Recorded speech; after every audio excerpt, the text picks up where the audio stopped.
안녕하세요. 여러분의 경제학장 박사입니다. 폴 크루그먼 국제경제학, 오늘도 핵심만 쏙쏙 뽑아서 파헤쳐 볼 텐데요. 오늘 주제는 바로 이거예요. 물가 수준과 환율의 장기적 관계. 그중에서도 특히 많은 분들이 헷갈려 하시는 국제이자율 차이랑 실질 환율. 이 둘의 관계, 그 비밀을 오늘 속 시원하게 풀어드릴게요. 자, 본격적으로 들어가기 전에 우리 한번 생각해 보자고요. 이자율 평형 이론 들어보셨죠? 이론대로라면 환율 변동까지 다 고려하면 나라마다 이자율이 똑같아야 하잖아요. 근데 현실은 어때요? 미국 은행은 이자 5% 주는데 유럽은행은 훨씬 적게 주고 이게 어떻게 된 일일까요? 뭔가 이상하죠? 바로 이 미스터리를 푸는 게 오늘 우리가 할 일입니다. 이 미스터리를 풀 첫 번째 단서는 바로 상대적 구매력 평가설, 우리가 PPP라고 부르는 이론의 한계에서 찾을 수 있습니다. 이게 뭐냐면 환율은 그냥 두 나라 물가 상승률 차이만큼 변한다는 아주 심플한 이론이거든요. 근데 이걸로는 현실의 복잡한 이자율 차이를 다 설명할 수가 없어요. 역부족이죠. 그러니까 현실의 이자율 차이는 우리가 생각하는 단순한 예상 환율 변동 그 이상이라는 겁니다. 그럼 대체 이 차이를 만드는 그 숨겨진 변수가 뭘까요? 자, 드디어 오늘의 주인공이 등판합니다. 바로 실질 환율이에요. 이게 바로 우리가 찾던 퍼즐의 마지막 조각이고 이 모든 미스터리를 푸는 마스터키라고 할 수 있습니다. 그럼 실질 환율이 대체 뭐냐? 우리가 보통 환율이라고 하는 명목 환율은 그냥 돈 대 돈의 교환 비율이잖아요. 1달러에 몇 유로 이런 식으로요. 근데 실질 환율은 달라요. 이건 말하자면 물건 대 물건의 교환 비율이에요. 한 나라의 상품 바구니를 다른 나라 상품 바구니랑 바꾸는 비율. 그러니까 진짜 구매력이죠. 쉽게 말해서 미국에서 빅맥 하나 사 먹을 돈으로 유럽에 가면 빅맥을 몇 개나 사 먹을 수 있느냐? 바로 이걸 보여주는 겁니다. 맞습니다. 그래서 진짜 중요한 건 뭐냐면요. 이 실질 환율이 앞으로 어떻게 변할 것 같으냐, 여기에 대한 시장의 기대예요, 기대. 이걸 빼고 명목 환율만 보면 딱 절반만 보는 거죠. 자, 그럼 이 복잡한 관계들을 딱 떨어지는 공식 하나로 정리해 볼게요. 여기 보이는 이 식인데요. 어렵게 생각하지 마세요. 왼쪽은 뭐냐? 실질적인 구매력, 즉 실질 환율의 변화율이에요. 오른쪽은 명목 환율의 변화율에서 두 나라의 예상 물가 상승률 차이를 뺀 값입니다. 그러니까 이 공식은 명목 환율, 실질 환율, 인플레이션 이 세 가지가 서로 어떻게 톱니바퀴처럼 맞물려 돌아가는지 보여주는 기본 설계도 같은 거라고 생각하시면 돼요. 자, 좋습니다. 이제 방금 본 이 기본 설계도를 가지고요. 국제 이자율 차이의 모든 비밀을 풀어줄 마스터 방정식을 한번 만들어 볼 거예요. 준비되셨죠? 교과서에서도 바로 이 부분에서 우리가 방금 본 기본 공식이랑 이자율 평형 조건을 딱 결합합니다. 그렇게 두 개를 합치면 드디어 우리가 찾던 최종 공식이 모습을 드러내죠. 바로 이겁니다. 이 식 하나면 정말 모든 게 설명돼요. 미국과 유로존의 이자율 차이는 보시는 것처럼 딱 두 가지 요소의 합으로 이루어져 있다. 이걸 아주 명쾌하게 보여주는 거죠. 자, 이 마스터 방정식을 한번 해부해 볼까요? 우리가 궁금해하는 이자율 차이는 결국 두 가지 때문에 생긴다는 거예요. 첫 번째는 예상 실질 환율 변동률. 앞으로 내 돈의 진짜 구매력이 어떻게 변할 것인가에 대한 기대고요.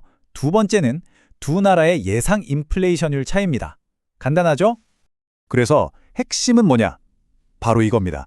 국가 간의 이자율 차이는 그냥 명목 환율이 오를 거다 내릴 거다 이런 기대 때문만이 아니라는 거예요. 그게 아니라 실질적인 구매력이 어떻게 변할까에 대한 기대, 그리고 물가가 얼마나 다르게 오를까에 대한 기대, 이 두 가지가 합쳐진 결과물이라는 거죠. 이게 오늘 내용의 가장 중요한 별 5개짜리 포인트입니다. 자, 이론만 들으니까 좀 막연하시죠? 이제 구체적인 숫자를 딱 넣어서 이 공식이 실제로 어떻게 돌아가는지 보여드릴게요. 훨씬 재밌을 겁니다. 자, 교과서에 나오는 예시를 그대로 가져와 볼게요. 시장에서는 앞으로 1년 동안 달러의 실질 가치가 유로에 비해서 1% 정도 떨어질 거라고 예상을 해요. 그리고 미국 물가는 안 오르고 0%, 유로존 물가는 5% 오를 거라고 기대한다고 쳐보자고요.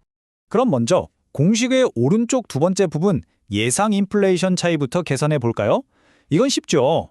미국 0% 빼기 유로존 5%니까 마이너스 5%가 나옵니다. 자, 이제 모든 조각을 맞춰봅시다. 이자율 차이는 아까 뭐였죠?